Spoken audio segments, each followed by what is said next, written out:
शिवमंदिरात अभिषेक पूजा करायची आहे म्हणून घरून शहाळे आणण्यासाठी गेलेले ते परत आलेच नाहीत। पूजेसाठी शहाळे घ्यायला गेले आणि झाडावरील एक शहाळ येऊन डोक्यावर पडल्याने एका व्यक्तीला आपला जीव गमवावा लागला असल्याची धक्कादायक घटना घडली आहे। रायगड जिल्ह्यातील राजपुरी येथे ही हृदयद्रावक घटना घडल्याची माहिती आहे।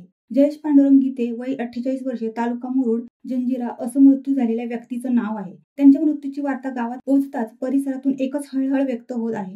रायगड जिल्ह्यातील मुरुड शहरापासून 5 ते 6 किलोमीटर अंतरावर असणाऱ्या राजापुरी येथील जयेश पांडुरंग गीते वय 48 वर्ष, तालुका मुरुड, जंजिरा हे सोमवारी 6 जानेवारी 2025 राजापुरी येथील शिवमंदिरात पहाटे अभिषेक पूजा असल्याने त्याची तयारी करत होते। तेव्हा पूजेसाठी शहाळ्याची आवश्यकता असल्याचं त्यांना समजले, म्हणून जयेश गीते हे शहाळे खरेदी करण्यासाठी गावापासून 5 ते 6 किलोमीटर अंतरावर असणाऱ्या मुरुड शहरातील समुद्रकिनारी पोहोचले। जयेश गीते यांनी मुरुड समुद्रकिनारी श्रीयश रुग्णालयाच्या बाजूला असलेल्या चंदन खोत यांच्या शहाळे स्टॉलवरून शहाळे खरेदी केले। त्यानंतर ते राजपुरी येथील निवासस्थानी परतत असताना समुद्रकिनारी असलेल्या सुमारे 90 फूट उंच नारळाच्या झाडावरून वेगाने नारळ थेट त्यांच्या डोक्यावर येऊन पडलं आणि जयेश तिथल्या तिथे जागीच गतप्राण झाले। या दुर्दैवी घटनेनंतर संपूर्ण मुरुड तालुक्यासह राजापुरी गावात हळहळ व्यक्त करण्यात येत आहे।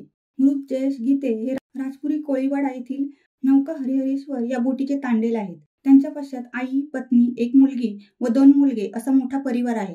त्यांच्या अशा अचानक जाण्याने कुटुंबावर दुःखाचा डोंगर कोसळला आहे। शिवसत्ता टाइम्ससाठी अमोल कुमार जैन, रायगड। दे धडक बेधडक वृत्त देणाऱ्या आपल्या शिवसत्ता टाइम्स न्यूज चॅनलला लाल बटन दाबून सबस्क्राईब करा आणि बेल आयकॉनला क्लिक करायला विसरू नका।